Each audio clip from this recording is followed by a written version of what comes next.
La psicoafectividad hace referencia a la manera como la afectividad repercute en la idea que tengo de mí mismo. Eso sería la psicoafectividad. Esta idea que tengo de mí mismo en interacción con los demás hace referencia a lo que podríamos llamar la socioafectividad.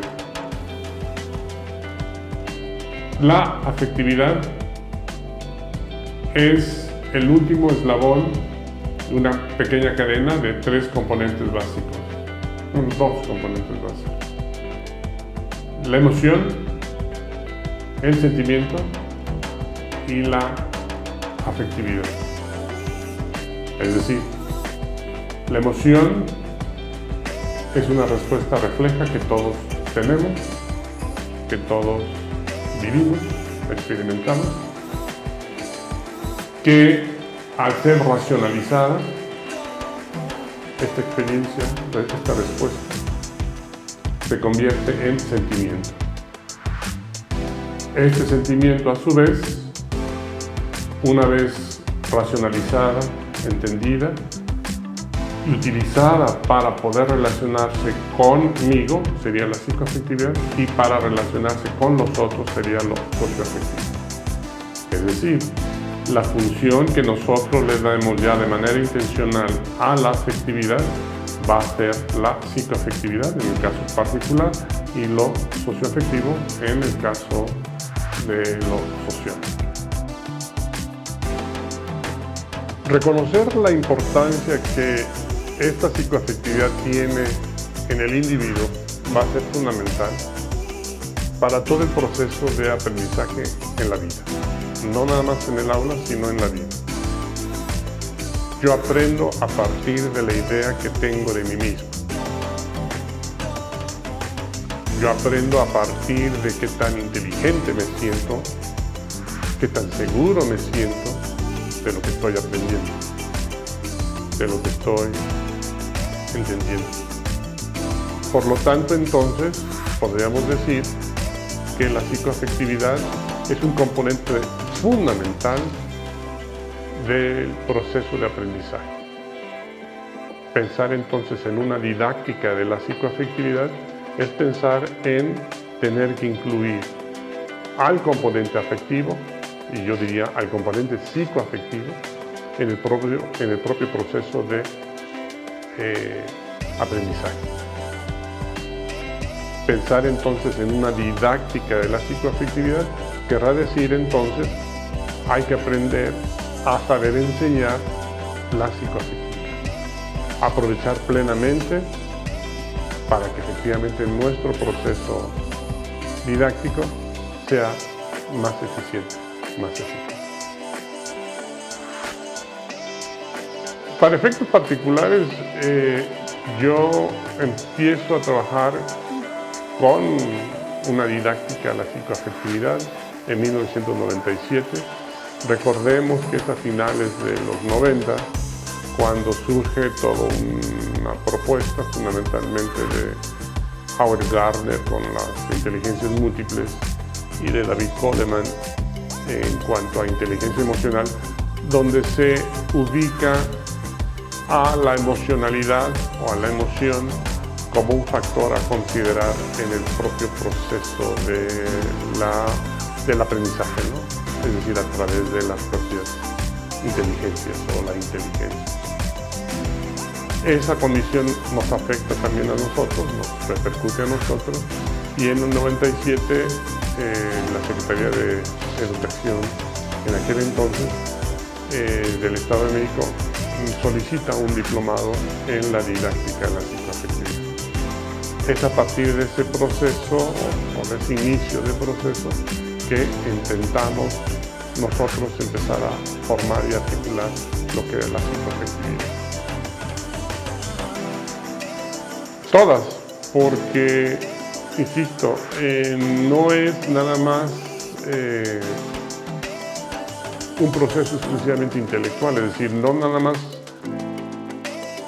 aprendemos desde la propia razón, aprendemos desde la razón, pero también con la afectividad. No hay mejor manera de aprender que con amor, diría un autor por ahí. Es decir, tenemos la necesidad de aprender desde nuestra totalidad. Razón, cognición, afectividad, sentimientos incluidos. Somos un ente que aprendemos de manera integral, holística. Entonces el papel, evidentemente, de la psicoafectividad es fundamental para poder entender cómo aprender y cómo leer la realidad. Pues todas, porque la implicación fundamental es entender que todo ejercicio de enseñanza deberá contemplar, por supuesto, todos los componentes de estructura cognitiva, pero también deberá tener que tomar en cuenta las condiciones psicoafectivas para poder garantizar un proceso de aprendizaje integral y significativo. La mayoría de los profesores no están acostumbrados a ponderar estos elementos. Habría que, lógicamente, también empezar a entender que hay que modificar o hay que resignificar una teoría del aprendizaje que nos lleve hacia significados diferentes de cómo hacer la enseñanza. Por supuesto que tenemos también una propuesta que tome en cuenta una manera diferente de enseñar. Una educación afectiva debe contemplar dos cosas. Una, hacer amigable el nuevo objeto de conocimiento, es decir, hacer que el nuevo objeto de conocimiento tenga como referencia la propia experiencia personal. Si yo aprendo cosas, que sea a partir de lo poco o mucho que sé, de tal manera que nos permita despuntar hacia nuevas cosas, nuevos entendimientos, nuevos conceptos. Esa amigabilidad del conocimiento del objeto de estudio va a facilitar muchísimo mi motivación, mi energía, de la cual yo tengo que partir para poder entender y aprender cosas. Una vez que tenga esta condición de amigabilidad del objeto de estudio, eso va a crear como condición la posibilidad de involucrarme plenamente y aprender del objeto de estudio. Y voy a verlo de manera significativa, de manera integral, de manera incluyente. Aprendo cosas nuevas y este aprendizaje nuevo va a traer como consecuencia no nada más nuevo conocimiento, sino nueva significación de mí mismo, que sería el siguiente componente. Es decir, el objeto de estudio tiene que ser amigable, porque esa amigabilidad va a traer como consecuencia un mayor o una mejor posibilidad de significarme como persona, como individuo. Y este conjunto de dos cosas, la amigabilidad del objeto de estudio y por otro lado la significabilidad del mismo objeto de estudio, me va a traer como consecuencia un nuevo significado de quién soy. Te esperamos en el Diplomado de Didáctica de la Psicoafectividad.